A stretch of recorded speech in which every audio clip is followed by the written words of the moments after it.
जब हम कुछ एहसास ही नहीं कर सकते, जब हम उसका अनुभव नहीं ले सकते, तो कि हमारी आँख ही अंधी है। जब हम कुछ एहसास ही नहीं कर सकते, जब हम उसका अनुभव नहीं ले सकते, तो हम कैसे कह सकते हैं कि हम ये हैं और हम वो हैं और हम ये। सबसे पहले अपने को जानना ज़रूर है। कुरान में तक मोहम्मद साहब ने ये लिखा, बहुत सी बातें कुरान तो उन्होंने लिखी नहीं। ये हाथ है मेरे, ये पैर है, ये शरीर है, ये मेरा है, लेकिन मेरा कौन है वो मैं, उस मैं को जानना ज़रूरी है। और उसके लिए कोई जप तप करने की ज़रूरत नहीं, कुछ भी करने की ज़रूरत नहीं। आप ही के अंदर बसी हुई ये कुंडलिनी शक्ति जागृत होकर के आपको जब उस परम चैतन्य से एकाकारिता दिला देगी, तब आप स्वयं जान जाएंगे उस प्रकाश में आत्मा के कि आप कौन। सो अपने बारे में आप जान जाएं, अपने शरीर के बारे में आपके जो प्रश्न हैं शरीर के, वो भी आप ठीक कर सकते हैं। कितने ही शारीरिक प्रश्न सहयोग से ठीक हुए, इसमें कोई शंका नहीं। ब्लड कैंसर ठीक हुआ, कैंसर ठीक हुआ और एड्स तक ठीक हुआ। पर एड्स के लोग इस कदर ज़बरदस्त और इतने अहंकारी होते हैं कि बड़ा मुश्किल है उनसे ये बताना कि तुमको थोड़ा सा नम्र होना चाहिए, बहुत ही कठिन बात है।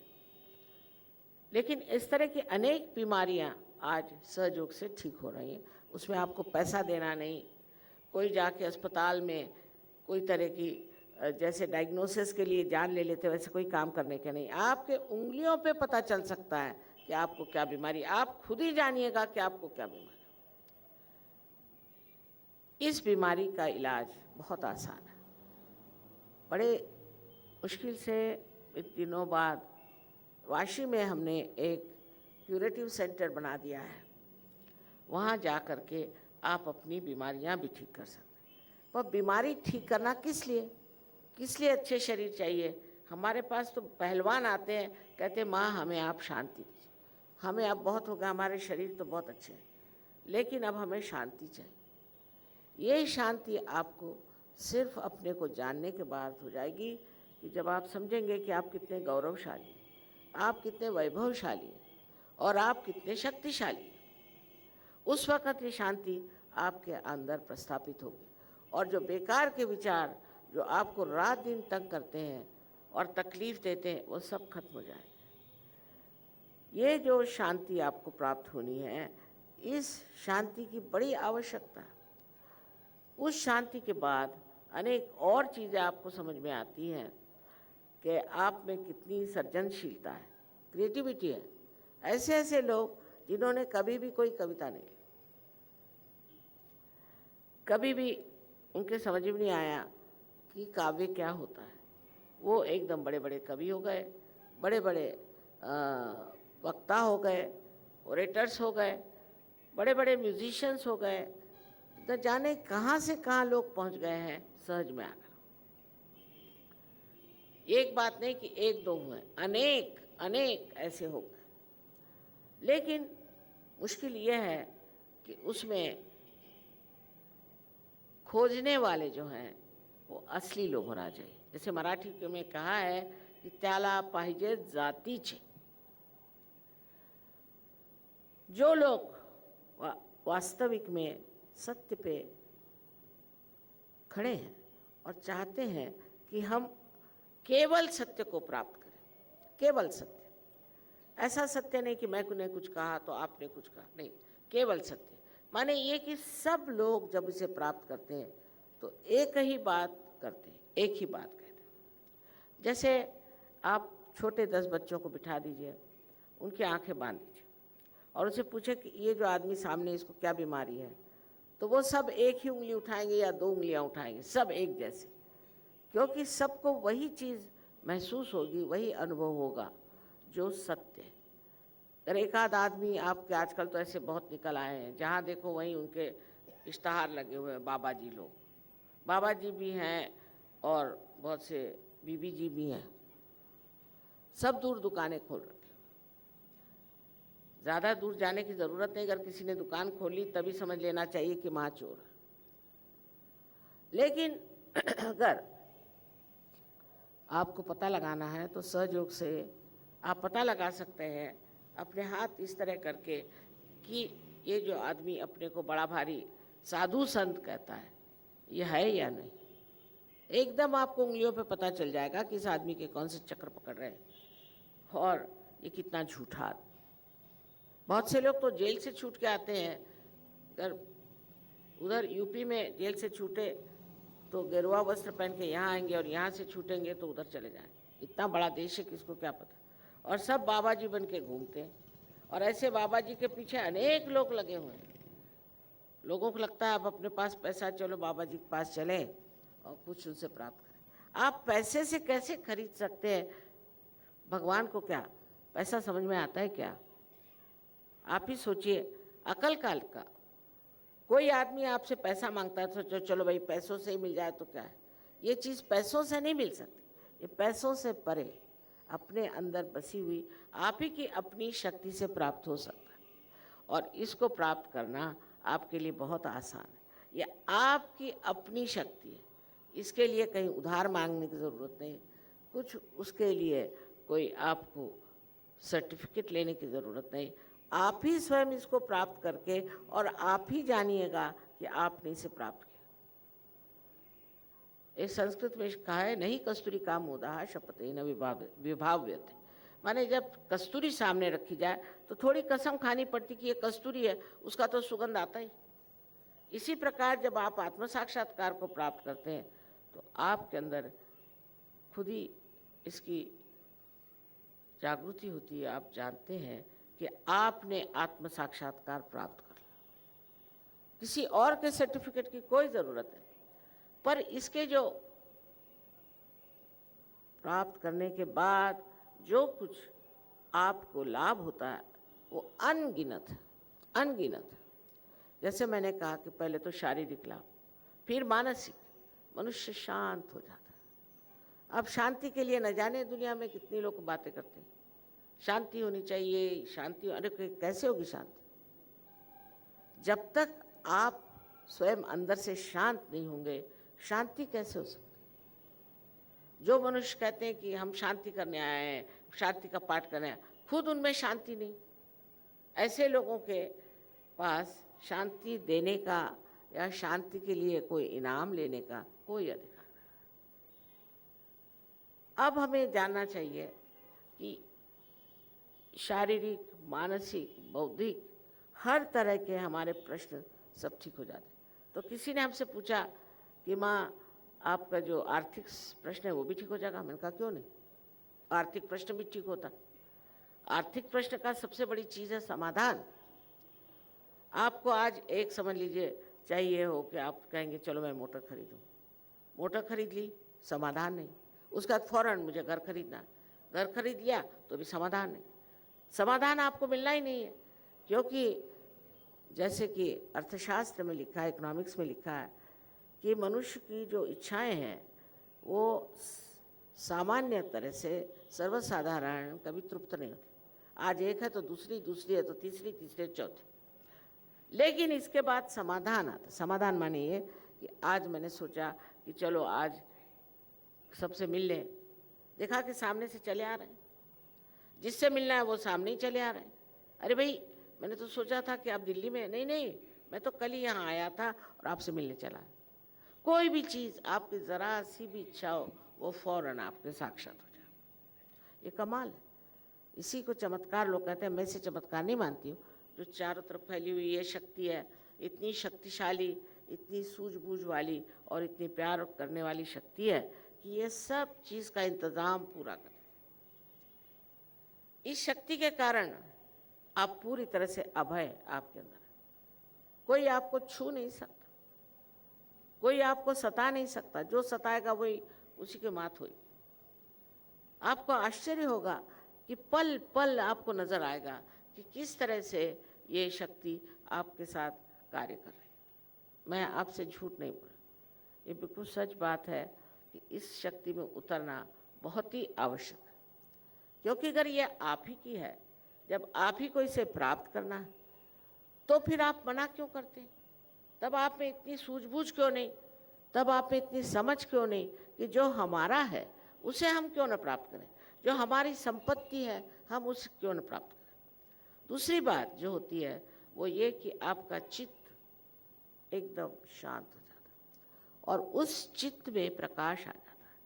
उस प्रकाश में आप देखते हैं आपके लिए क्या ठीक है और क्या बुरा है। बहुत सी आदतें मनुष्य लगा लेता है, ऐसी आदतें कि जिससे छुटकारा नहीं पा सकता, बड़ी कोशिश करता है और वो सब नाश करने वाली आदतें होती हैं। बहुत कोशिश करता है कि मैं इससे छुटकारा पा लूँ, उसका नहीं छुटकारा होता। उसका कारण यही है कि मनुष्य अभी भी एक बंदी स्थिति में है, अभी भी वो बंदी है। लेकिन जब वो इस चीज़ को प्राप्त करता है तो इस प्रकाश में सब चीज़ छूट जाती है। जैसे कि आपके हाथ में सांप है और आप छोड़ना नहीं चाहते अंधेरे में, सोचते हैं ये रस्सी, पर जैसे थोड़ा सा प्रकाश आता है अपने आप वो चीज़ छूट जाती है। इस तरह की एक बड़ी कमाल की व्यक्ति आपके अंदर जागृत होती है, जो इतनी शक्तिशाली होती है कि कोई भी तरह की नाशवंत आदतें, नाशवंत बातचीत सब छोड़ देता है। एक नया स्वरूप आपके अंदर से जागृत होता है, जैसे कमल का फूल जो कीचड़ों में उगता है और सुरभित कर देता है सारे उस जगह को। इसी प्रकार आपका व्यक्तित्व हो जाता है।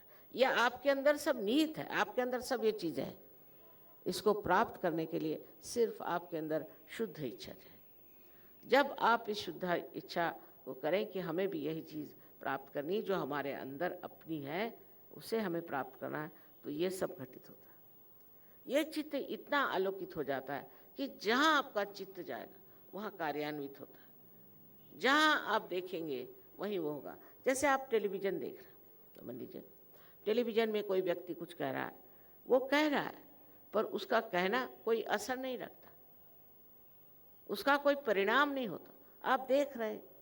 लेकिन अगर आपका चित्त कहीं जाए तो वो जहाँ जाएगा वहाँ कार्यान्वित होगा, वहाँ कार्य करेगा।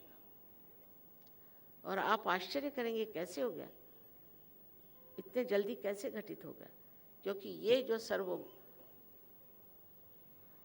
में बसी हुई अणु परमाणु में बसी हुई ये जो शक्ति है, ये सब सोचती है, समझती है, और सबसे बड़ी बात है कि ये आपको प्यार करती है।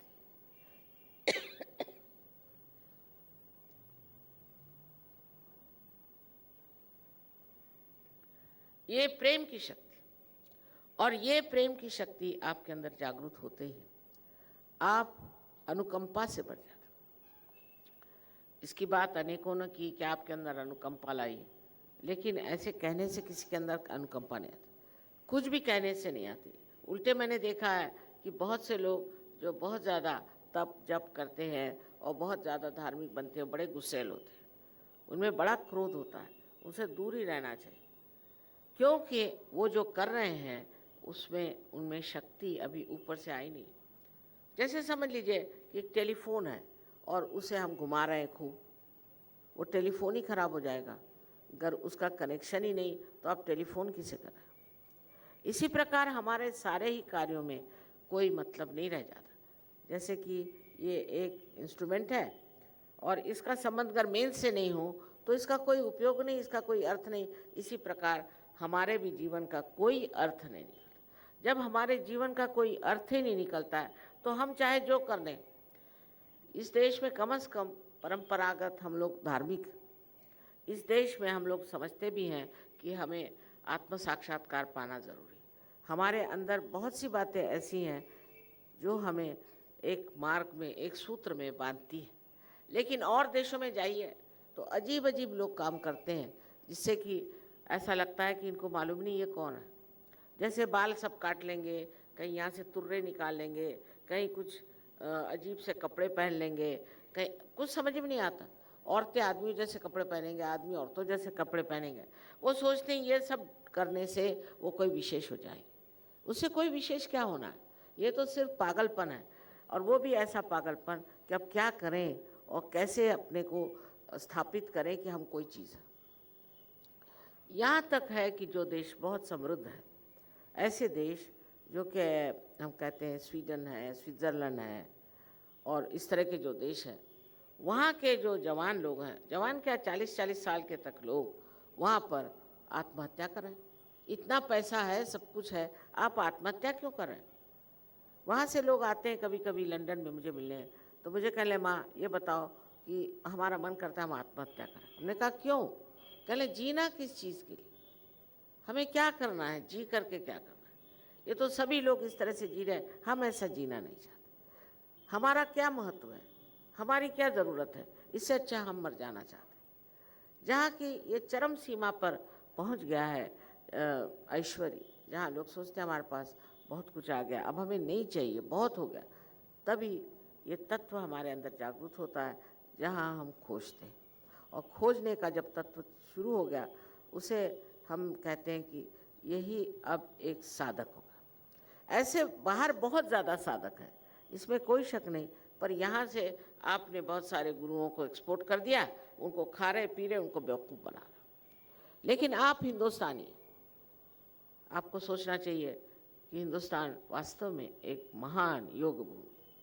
हाँ, हमारे यहाँ देशद्रोही बहुत है, हमारे यहाँ खराबियाँ बहुत है, लेकिन बहुत कहने पर भी अगर देखा जाए तो फीसदी परसेंटेज उसका बहुत कम, और ये लोग सब ठिकाने लग जाएंगे। इसकी जो महत्ता वो सोचनी चाहिए कि इस देश में बड़े बड़े संत साधु हो गए, और वो जो कह गए हैं वो सिद्ध करने के लिए आप आए हो। आप आज जिस संसार में जो आए हुए हैं, आपको वो चीज़ सब प्राप्त होने वाली है जो जो आपको अभी वचन दिया गया। आपके ऊपर ये जिम्मेदारी है। देशद्रोहियों को भूल जाइए, गलत लोगों को भूल जाइए, दुष्टों को भूल जाइए, उनका तो कोई इलाज नहीं। नामदेव ने कहा है कि दुष्ट होता है वो दुष्ट रहता है, उससे दूर ही रहना चाहिए। खा कि जैसे मक्खी है, मक्खी अगर किसी खाने पर बैठ जाए तो उल्टियाँ करो, और कहीं गलती से मक्खी खा ली, वो मर भी जाएगी तो भी आपको मार डाले। इसी तरह से दुष्ट लोग होते हैं, उनसे मेरा मतलब नहीं। मेरा मतलब उन लोगों से है कि जो सर्वसाधारण समाज में अच्छे लोग हैं और जो समझ नहीं पाते कि वो ज़िंदगी में क्यों है। बहुत से लोग इसलिए भी खराब हो जाते हैं क्योंकि उनको कोई सहारा नहीं रहता। अपना ही सहारा हमें खोजना है। हमें किसी गुरु के पास जाने की ज़रूरत नहीं, कुछ नहीं, आप ही अपने गुरु होने वाले। आप ही को अपना मार्गदर्शन मिलने वाला है, और उस मार्गदर्शन में चलते चलते आप समझ जाएंगे कि आप हैं क्या। आप कोई कम चीज़ नहीं, विशेषता एक मानव स्वरूप है, और आप पैदा हुए इस भारत भूमि पर जो एक महान योग भूमि है। मेरा विश्वास करिए कि महान योग भूमि है ये। इसके ज़र्रे ज़र्रे में चैतन्य भरा हुआ है, इसके कण कण में चैतन्य भरा हुआ है।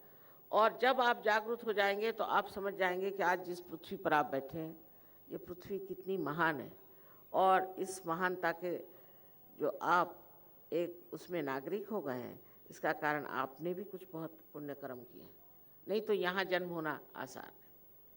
उसी वक्त परीक्षा के लिए भी बहुत से दुष्ट लोग भी पैदा होते हैं, कोई हर्ज नहीं, कितने भी दुष्ट आ जाएं, जब आप जागरूक हो जाएंगे तो उनकी दुष्टता ही सामने नज़र आ जाएगी, वही दुनिया के सामने गिर जाएंगे। ये बड़ी बड़ी बातें नहीं हैं, ये असलियत है, और ये सब कुछ आपके अंदर है। आप कहेंगे कि माँ आप तो बड़ी अजब बातें कर रही हैं। सारी दुनिया ही अजब हो जाती है जब आप एक बार आत्मदर्शन पा लेते हैं। सारे संतों को आप समझ लेंगे, सारी जो बड़ी बड़ी बातें आपने सुनी हैं और देखी हैं और पढ़ी है, वो सारे नज़र आने लग जाएंगे। अभी तक तो आप सिर्फ शब्दों के जालों में फंसे हो। एक तरह का ऐसा व्यक्तित्व आपका बन जाएगा कि दुनिया देख कर हैरान होगी कि अरे ये तो कल का वो, आज इसको क्या हो। ये जो अनुकंपा है, इसका आज तक किसी ने उपयोग ही नहीं किया। इस शक्ति को किसी ने इस्तेमाल ही नहीं किया। आज तक प्रेम की शक्ति किसी ने इस्तेमाल नहीं करी। कुछ ना कुछ भेद करने की शक्ति कि चलो कुछ नहीं तो तुम ये अलग हो, तुम अलग हो, तुम इनसे लड़ो, तुम उनसे लड़ो। पर प्रेम की शक्ति में सबसे बड़ी बात यह है कि आप सब एकजुट एक साथ बन जाते हैं। आज आप जानते हैं कि सहयोग 65 देशों में बहुत ज़ोरों में चल रहा है, और पता नहीं है तो लोग कह रहे हैं कि इससे बहुत ज़्यादा देश है, लेकिन जो बहुत ज़ोरों में सहयोग चल रहा है 65 देश है। और इन 65 देश के हर एक सहयोगी आपके अपने नज़दीकी है। जैसे ज्ञानदेव ने कहा है, तेची सोएरी को, वही आपके रिश्तेदार हो जाएंगे, और आप हैरान हो जाएंगे कि कहाँ से सब जुट गए मेरे, ये सब मेरे रिश्तेदार कहाँ से जुट गए, जो असली रिश्तेदार। उनको आपके प्रॉपर्टी से मतलब नहीं, आपके पर्स से मतलब नहीं, सिर्फ आपके प्यार से मतलब। इस प्यार की दुनिया में उतरना ही बहुत जरूरी है। जब तक इस प्यार की दुनिया को नहीं जानिएगा, आप अपना भी महत्व नहीं समझ सकते कि आप कितने महान हैं।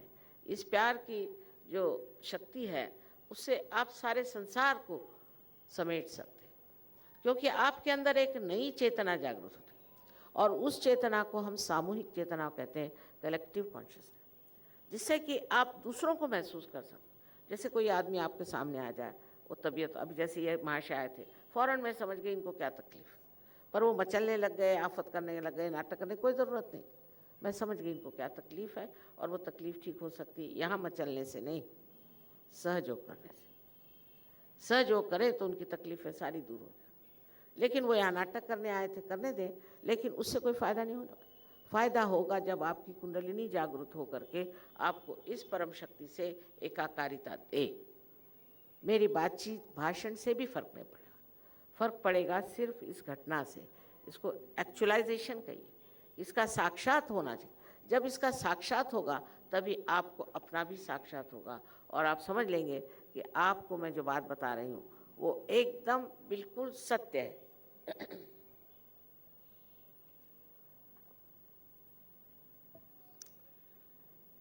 इस पर ये जान लेना चाहिए कि ये सब होने के बाद आप परमात्मा के साम्राज्य में आते।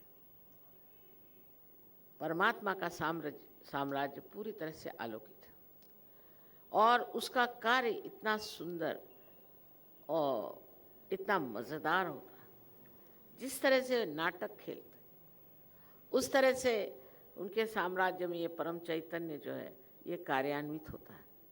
इससे बढ़ के होशियार, इससे बढ़ के प्रेममय, और इससे बढ़ के एफिशिएंट जिसको कहना चाहिए, और कोई भी शक्ति नहीं। इसके बारे में जितना भी बताऊं उतना कम है, पर मैं कहूँगी कि आप इसका अनुभव करें। इसका अनुभव आपको मिलना चाहिए, जिसके आप हकदार हैं, इसे आप प्राप्त करें। कोई मुश्किल नहीं है। अब देखिए, बम्बई शहर में आज सालों से मैं यहाँ मेहनत कर रही हूँ, काम कर रही हूँ, पर यहाँ के लोग अभी भी, उनका चित्त जो है उस और नहीं है जहाँ इसे खोजना चाहिए।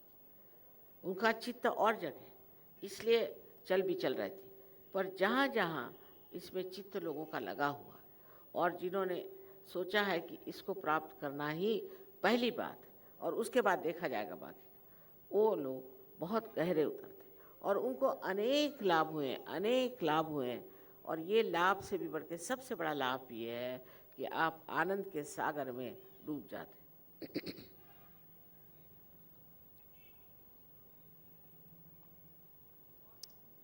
हिंदुस्तान में तो इतना नहीं, फिर बाहर आप रास्ते पे चलिए तो ऐसा लगता है कि ये लोग किसी स्मशान भूमि से लौट रहे हैं। ऐसी शक्लें गिरी हुई, ऐसे दुखी लोग, कभी मैंने उनको हंसते देखा नहीं। ये जो दिमाग में बात बैठी हुई है कि हम बड़े दुखी हैं और हमारे अंदर बहुत सारी विनाशकारी शक्तियाँ कार्यान्वित हैं, ऐसे दिमागी जमा खर्च से ही ये लोग दुखी। पर ऐसी कोई बात नहीं। ये सब समझते ही नहीं कि हमारे अंदर छिपी हुई अनंत की शक्ति जो है, उससे नहीं कि हम खुश हो जाएंगे, पर आनंद के सागर में ही डूब जाएंगे। आनंद अकेला अपने जगह एकमेव है, उसमें सुख और दुख जैसी चीज़ है, सिर्फ आनंद। और आनंद में आप मग्न हो जाते, आनंद में आप मस्त हो जाते। इसलिए कोई सी भी तरह की दिखने वाली विपत्ति, जिसे लोग बहुत बड़ी विपत्ति समझते हैं, कुछ भी नहीं, चुटकी से ठीक हो सकती। ये सारी शक्तियाँ आपके अंदर हैं, और ये शक्तियों को आप प्राप्त कर सकते हैं।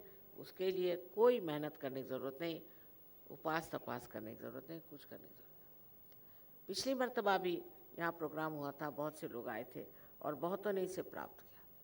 प्राप्त करने के बाद भी मैं कहती हूँ, इस बार पहली मर्तबा मैंने देखा कि बम्बई के अखबारों ने कुछ तो अच्छा लिखा, नहीं तो वो तो हमेशा ही उल्टा सीधा लिखते थे।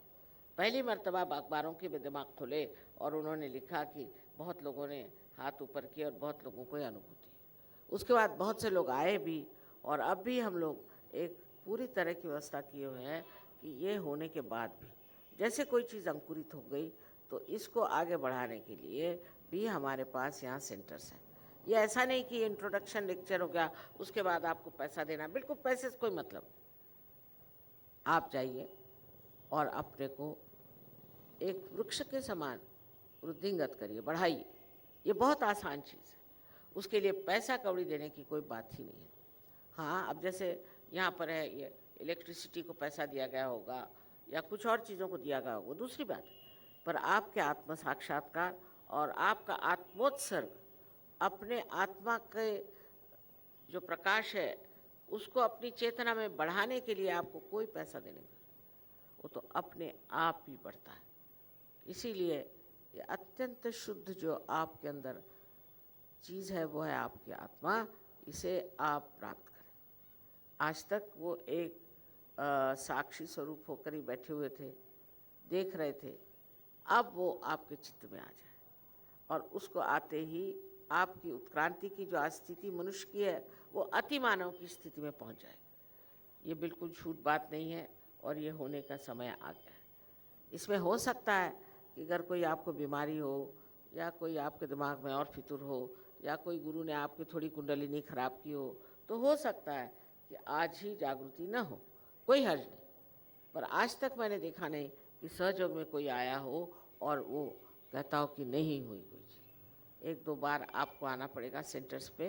वो सेंटर्स भी हमारे सीधे साधे हैं, क्योंकि हमने कोई पैसे तो लिए नहीं हैं, तो बहुत सीधे साधी जगह किसी स्कूल्स में या कहीं जैसे भी सेंटर्स बने हैं, आप कृपया पधारें और पधार कर इसे प्राप्त करें। अपने आत्म साक्षात्कार का पूरी तरह से मान रखना, ये आपको आपके लिए बाध्य है, बंदी। ये अगर आपने मान नहीं रखा अपना, तो कौन आपका मान रखेगा? जिसने अपने आत्मा ही का मान नहीं रखा, उसका कैसे मान हो सकता? पर अगर आपने अपने आत्म साक्षात्कार को मान्यता दी और नम्रतापूर्वक इसे स्वीकार किया, तो ये चीज़ ज़रूर घटित होगी और घटित होकर के आप स्वयं को पाइएगा कि आप कहाँ से कहाँ पहुँच गए। अब ये कहना है कि किस तरीके से आपको बुलाया जाए, किस तरह से आपको पाचारण किया जाए, आमंत्रण दिया जाए, ये तो मुझे समझ में नहीं आता। जैसे कि कुछ कुछ शहर ऐसे हैं कि जहाँ बगैर बुलाए ही हज़ारों लोग आ जाते, बगैर कुछ कहे ही सहयोग में आ गए। लखनऊ जैसे शहर में जहाँ लोग खाना पीना मौज करना ही जानते हैं, वहाँ हज़ारों लोग सहयोगी हो गए। 30 IAS ऑफिसर एक ही बार में गए, सहयोगी हो गए। यहाँ कोई IAS ऑफिसर आएगा क्या? मुश्किल काम। ऐसे ही करेला नीम चढ़ा। मुंबई शहर की हवा ही कुछ खराब है, और इस खराब हवा में कोई सी भी चीज़ होती है वो बड़ी मुश्किल से होती है। पर तो भी आप समझ लीजिए कि आप इस बम्बई शहर के रहने वाले नहीं, आप उस शहर के रहने वाले हैं जहाँ हर समय आनंद की वर्षा होती है। बस वहाँ आपका स्वागत है, आप लोग आइए और इसे प्राप्त करें। आप सबको मेरा अनंत आशीर्वाद।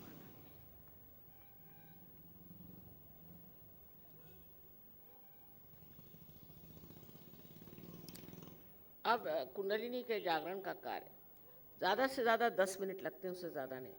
लेकिन हमारे यहाँ लोग घड़ी ज़्यादा देखते हैं। इस वक्त घड़ी ना देखें, और जिनको नहीं लेना हो वो कृपया चले जाएं, क्योंकि इस पर ज़बरदस्ती नहीं हो सकती। जिनको प्राप्त करना है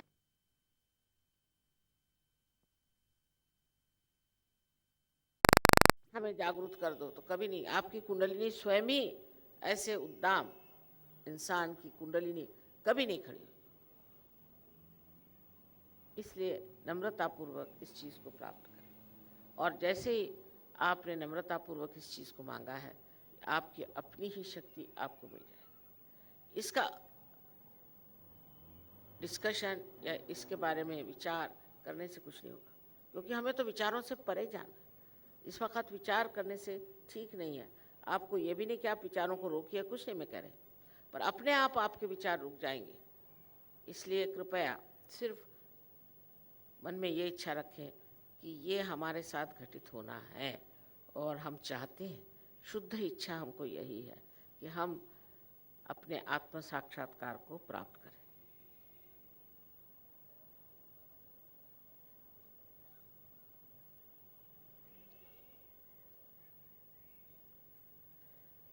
बसून घ्या, इकडे जागा आहे, उभं राहून होणार नाही, कृपा करून जरा आगे आ जाइए तो वो लोग भी बैठ जाएंगे।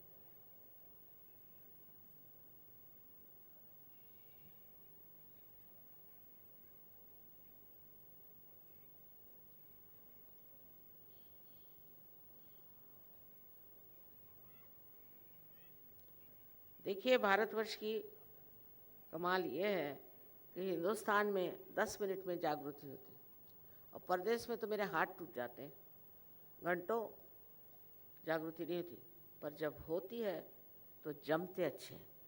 क्योंकि अपने देश में कोई चीज़ अगर सस्ती मिल जाए, आसानी से मिल जाए, तो उसकी कोई कदर नहीं। अगर हम कहीं पहाड़ पे जाके बैठे और आपको चढ़ के आना पड़े और वहाँ आप परेशान होकर के कम से कम 2 घंटे परेशान रहें, तब कहीं आप सोचेंगे कि हाँ भाई इतना पहाड़ चढ़ के आए, कम से कम कुछ करो।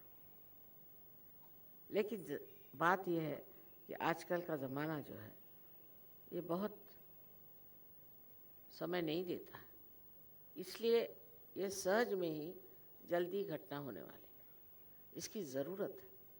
इतना ही नहीं, परम चैतन्य स्वयं चाहते हैं कि आप लोग जल्दी से जल्दी सब लोग पार हो जाए। ये एक परमात्मा की इच्छा ही है जिसके कारण ये कार्य इतने जल्दी हो रहा और इतना सुगम है। पर तो भी अपनी पूरी इज्जत करना, अपने आत्म साक्षात्कार का मान रखना, ये बहुत ज़रूरी है। अगर किसी को अभी नहीं हुआ तो भी हमारे यहाँ सेंटर्स हैं, उसके बारे में आपको बताएंगे, वो कृपया लिख लीजिए। और आप देखेंगे कि इसके बाद आपको बड़ा अच्छा लगेगा, आप शांत हो ही जाएंगे और हल्कापन आ जाएगा। उसके बाद भी इन्होंने एक संगीत रखा है बहुत अच्छा, ऐसी एक सहयोगिनी है जैसे आपने औरों का भी सुने, उसी प्रकार जिसने सहयोग में बहुत कुछ पाया है, उनका गान होगा। आप देखेंगे कि वो गान आपको बहुत अंदर से आनंददायी, आह्लाददायी लगे। अब आपको मैंने कहा है पहले ही कि 1-2 उसमें शर्तें हैं। पहले तो शर्त ऐसी है कि आप अपने बारे में कोई भी न्यून बात न सुने। माने आपको कोई लोग कहें आप पापी हैं, आपने पूर्व जन्म में ये कर्म करे, वो भोगो, ये ऐसी कोई बात सहयोग में नहीं। जब आप हमारे सामने आज बैठे हुए हैं तो आप हमारे बच्चे हैं और आप पूर्णतया शुद्ध हैं। ये धारणा हृदय में होनी चाहिए कि न तो आप पापी हैं, न ही आप में कोई न्यूनत्व है। आप दोषी नहीं, बिल्कुल भी दोषी नहीं। जो लोग सोचते हैं कि हम दोषी हैं और हमने गलती की, हमें कैसे होगा, इस तरह की भावना लेते हैं, उनका ये चक्र यहाँ पकड़ जाता है।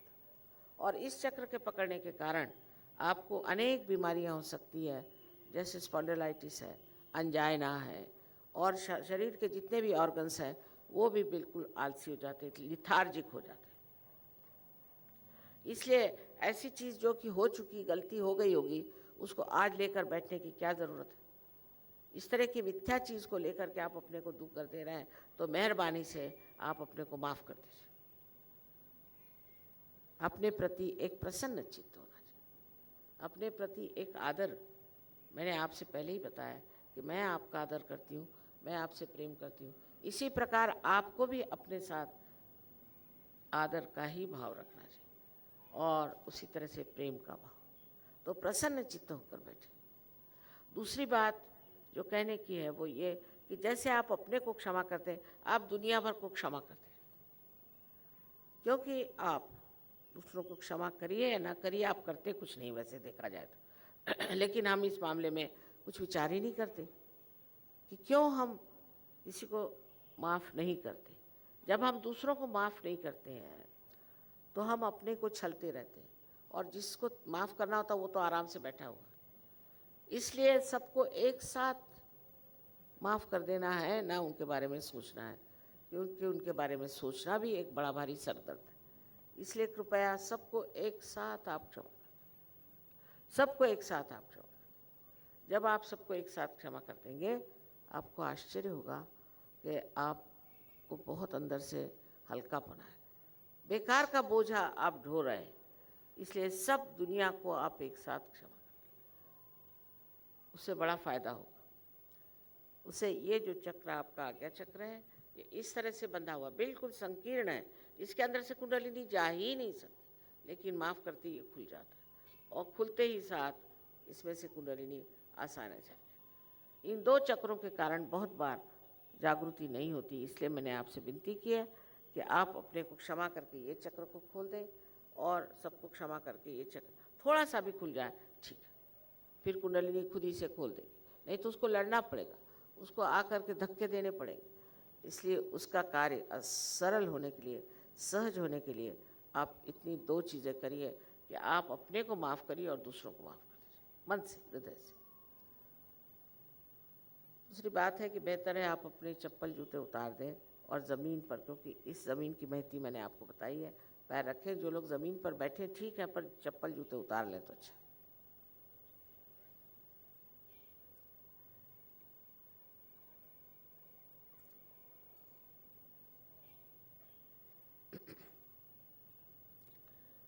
अब मैंने आपसे कहा था कि इन 5 उंगलियां, 6 और 7 यहाँ चक्र हैं और यहाँ पे 6-7 चक्र हैं, ये सिंपैथेटिक नर्वस एंडिंग्स हैं। तो दोनों हाथ इस तरह से आप मेरे और दोनों हाथ,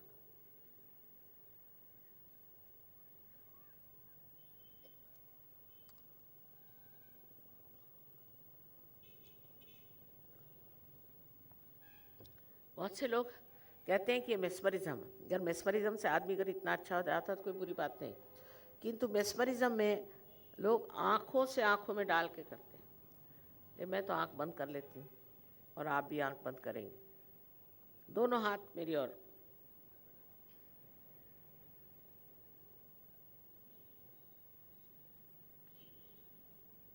अब सर को थोड़ा नीचे झुका करके लेफ्ट हैंड मेरी ओर करें और सर के तालू भाग जो है, जिसको मराठी में टाड़ू म्हणतात, और दूसरा ये कि इसको तालोमेम, जो कि हमारे बचपन में एक बहुत स्निग्ध सी हड्डी थी, उसके ऊपर अधांतरी ऊपर छूते हुए नहीं, राइट हैंड रखें, सर झुका लें और देखें कि इसमें से, इस ब्रह्मरंध्र में से ठंडी या गर्म हवा आ रही है क्या?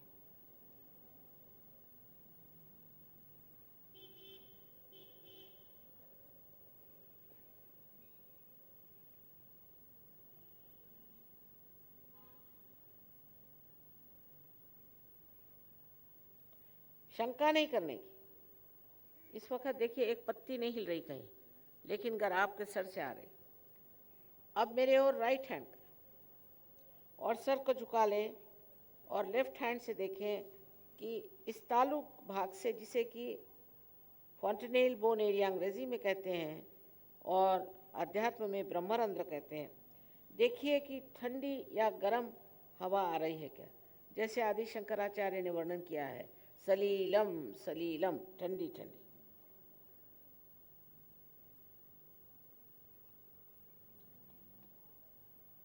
अब फिर से लेफ्ट हैंड मेरी ओर करें और राइट हैंड फिर से तालू में रखें।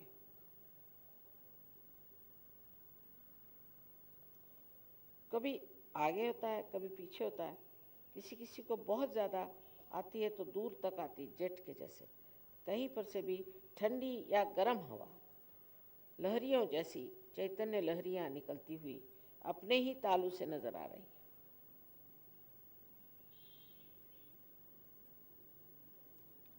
अब दोनों हाथ मेरी ओर फिर से किया जाए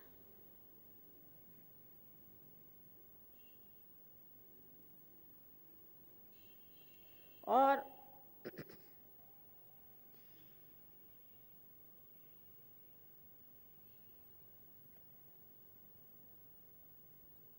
अगर ये इसमें से गर्म हवा आ रही थी तो इसका मतलब ये है कि आपने माफ़ नहीं किया अपने को या दूसरों को, आपने माफ़ नहीं किया। इस वक्त आप मन से कहो कि मैंने सबको माफ कर दिया, मन से। अब देखिए हाथ में ठंडी या गर्म हवा आ रही है।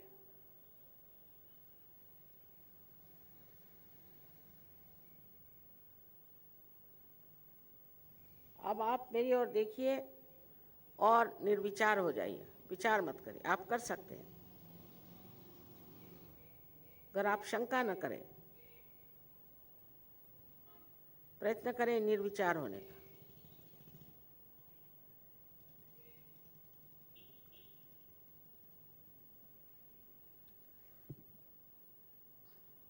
अब दोनों हाथ आकाश की ओर और सर पीछे कर, और एक प्रश्न पूछे 3 बार, सर पीछे करके आकाश की ओर देखें। आप मुझे माँ कहिए चाहे श्री माता जी कहिए। श्री माता जी, ये परम चैतन्य है क्या? ऐसे 3 बार प्रश्न करें। अब ठंडी ठंडी हवा अगर आने लग गई तो 3 बार कहिए कि यही परम चैतन्य है।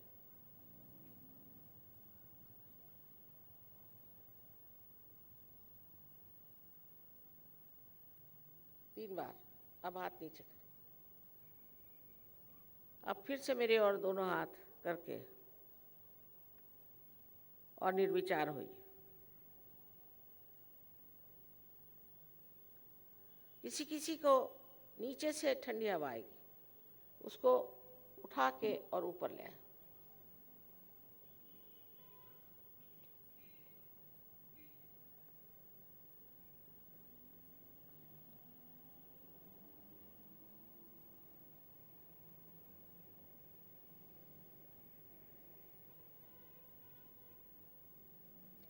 अब जिन लोगों के हाथ में, उंगलियों में, तलवे में या ब्रह्मरंध्र से ठंडी या गर्म हवा आई हो, वो लोग सब हाथ ऊपर करें, दोनों हाथ।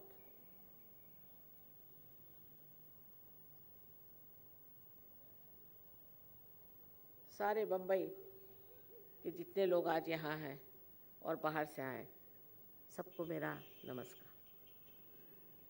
अब आपका संतों जैसा जीवन शुरू, कोई चीज़ छोड़ने की नहीं, क्योंकि कुछ आपने पकड़ा ही नहीं, ऐसी दशा हो जाएगी। मेरा आप सबको अनंत आशीर्वाद है। पर अभी बीज अंकुरित हुआ, इसके वृक्ष होने चाहिए। अगर आप लोग इतने जहाँ जो हैं, अगर एक वृक्ष के रूप में हो जाए तो एक एक आदमी न जाने कितने दीप जला सकता है, और इसी से सारा विश्व बदल सकता है। मैं सारे विश्व के परिवर्तन की बात कर रही हूँ। आशा है आप लोग इसमें सहकार्य देंगे और अपनी तो उन्नति करिएगा, पर इसके साथ और भी लोगों की और देशों की भी उन्नति करिएगा। आपको पता नहीं है कि सारे विश्व में लोग आपको सबसे ऊंचे लोग समझते हैं आध्यात्म में, और वो खुद ही यहाँ आपके चरणों में आएंगे, समझेंगे कि ये भारतीय है। जब तक हमने आत्म साक्षात्कार को प्राप्त नहीं किया, हम भारतीय नहीं। भारतीय होने की सबसे बड़ी बात है कि आत्म साक्षात्कार की इच्छा, और आजकल के ज़माने में इसे प्राप्त करना। सबको मेरा अनंत आशीर्वाद। जैसे मैंने कहा था थोड़ी देर, अच्छा बहुत बढ़िया म्यूज़िक होगा। एक सहयोगिनी आई हुई हैं, आप उनका गाना सुनिए। छोटी सी उम्र से ही मैं इनको सुन रही, 21-22 साल से, अभी भी बहुत छोटी उम्र है, लेकिन जिस तरह ये गाती हैं वो लगता है कि इनके अंदर देवी शक्ति का संचार हो गया। आप ज़रूर देखिए, एक चमत्कार है। पिछली मर्तबा आपने चमत्कार देखा कि रोमानिया के लोग आए थे, उन्होंने कितनी बढ़िया कव्वाली गाई थी। सब लोग एकदम रुक कर सोचने लगे ये कैसे हुआ। दूसरा चमत्कार आपको देखना है। उससे पहले भी आपने देखा है कि जो यहाँ पर गाना गाया गया कितना अद्भुत था।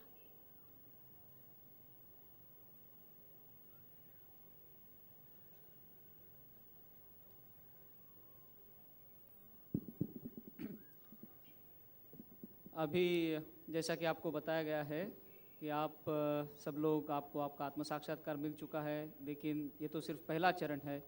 इसके बाद आपको सेंटर्स पे आके फॉलोअप करना है, साधना करनी है। तो फॉलोअप का जो आयोजन है वो इस प्रकार है कि आने वाले 24, 25 और 26 फरवरी को शाम को 6:30 बजे Mahatma Phule girls high school, ash lane, DS Babrekar Marg, Gokhale road north, Dadar west. तो यहीं पर दादर वेस्ट में गोखले रोड पर DS बाबरेकर मार्ग पे Mahatma Phule girls high school है। वहाँ पे 24, 25 और 26 तारीख शाम को 6:30 बजे फॉलोअप के प्रोग्राम्स हैं। आप सब लोगों से ये दरख्वास्त है, ये विनती है कि कृपा करके वहाँ पे आप आ जाएं और सहयोग के बारे में और जानकारी हासिल करें। मेडिटेशन किस तरह से किया जाता है और आपकी जो कुंडलिनी जागृति है वो किस तरह से स्टेबलाइज की जाती है। और ये एक अपने ही हक में एक विख्यात गायिका हैं, इनका नाम मीना पात्रपेकर जी हैं। ये बहुत ऊंचे घराने, संगीत के घराने से संबंध है इनका। सरस्वती बाई राणे की ये पोती हैं और आपके लिए ये कुछ भजन गाएंगे। तबले पे और एक उन्हीं के फैमिली से जुड़े हुए बड़ोदकर साहब तबले पे हैं। हारमोनियम पे नाम नहीं मालूम, पर वो भी बहुत हुनरमंद आदमी हैं। जय श्री माता जी।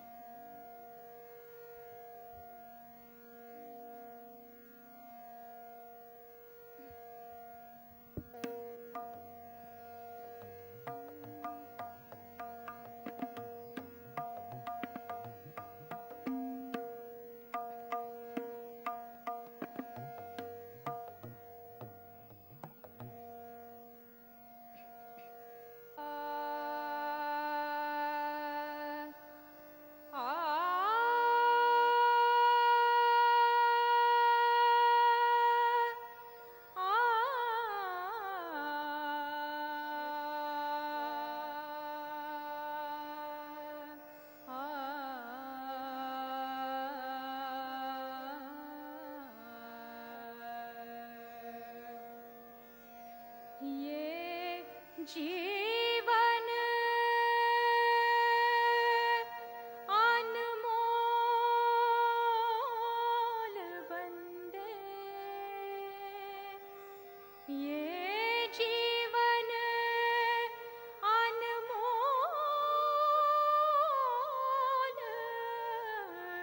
बंदे, ये तन है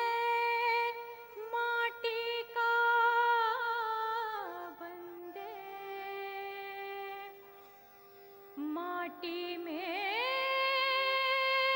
मिल जाए, तेरो सुख दुख में आयो पार, तेरो सुख दुख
हासत आली निर्मल आई घालून पैंजण पायी आई घालून पैंजण पायी आई घालून पैंजण पायी पायी हासत आली हासत आली हासत आली हासत आली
शरण तिजला सर्व हि जाये शरण तिजला शरण तिजला शरण तिजला सर्व हि जाये सुंदर माझे सुंदर माझे सुंदर माझे निर्मल आये घालून पैंजण पाये आये घालून पैंजण पाये आये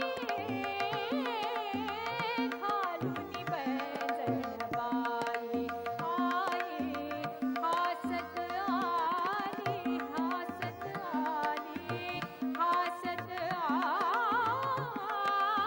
आले हासत आले निर्मल आये हासत आले निर्मल आये घालून पैंजण घालून पैंजण घालून पैंजण पाये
क्रोध न छोड़ा छोड़ा क्रोध न छोड़ा छोड़ा क्रोध न छोड़ा झूठ न छोड़ा सत्य वचन क्यों छोड़ दिया तूने नाम जपन क्यों छोड़ दिया नाम जपन क्यों छोड़ दिया नाम जपन क्यों छोड़ दिया तूने नाम जपन क्यों